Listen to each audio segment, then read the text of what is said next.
என்ன சார் அமைதியா இருக்கீங்க? இன்ஃபியூட் கண்டென்ட் போடணும் நெக்ஸ்ட் வீடியோக்கு. அதான் என்ன பண்ணலாம் யோசிச்சுட்டே இருக்கேன். உங்களுக்கு என்ன ஐடியா இருக்கா? மேக்ஸ் பத்தி போடுவோமா? மேக்ஸுக்கு தான் யோசிச்சுட்டு இருந்தேன். நீங்க என்ன பிசிக்ஸ் சொல்லுவீங்கன்னு பார்த்தேன். பேசாம இன்ஃபினிட்டி நான் ட்ரை பண்ணி பார்ப்போமா? இன்ஃபினிட்டியா? நீங்க இன்ஃபினிட்டி தான் பசங்களுக்கு என்னன்னு சொல்லி கன்வே பண்ணுவீங்க? நான் வந்து அன்கவுண்டபிள் சொல்லி தருவேன், இல்ல அன்மெஷரபிள்னு சொல்லி தருவேன். அது எப்படி ட்ரை பண்ணி பார்ப்போம்.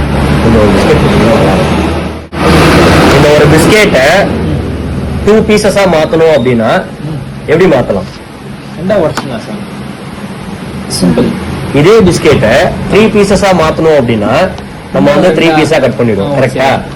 இந்த ஒரு பிஸ்கெட்டை 0 பீசஸா மாத்தணும் அப்படின்னும் போது நம்ம என்ன பண்ணுவோம்னா இந்த மாதிரி ஸ்டில் இது 0 கிடையாது, இன்னமும் எடுத்து இந்த மாதிரி பீஸ் பண்ணிட்டே இருப்போம். பண்ணிட்டே இருந்தா நமக்கு எத்தனை கவுண்ட்ஸ் கிடைக்கும்? அது என்ன முடியாது. அப்போனா 1 divided by 0 is always uncountable, which is infinity. சல்லி சல்லியா நொறுக்கிட்டீங்களா?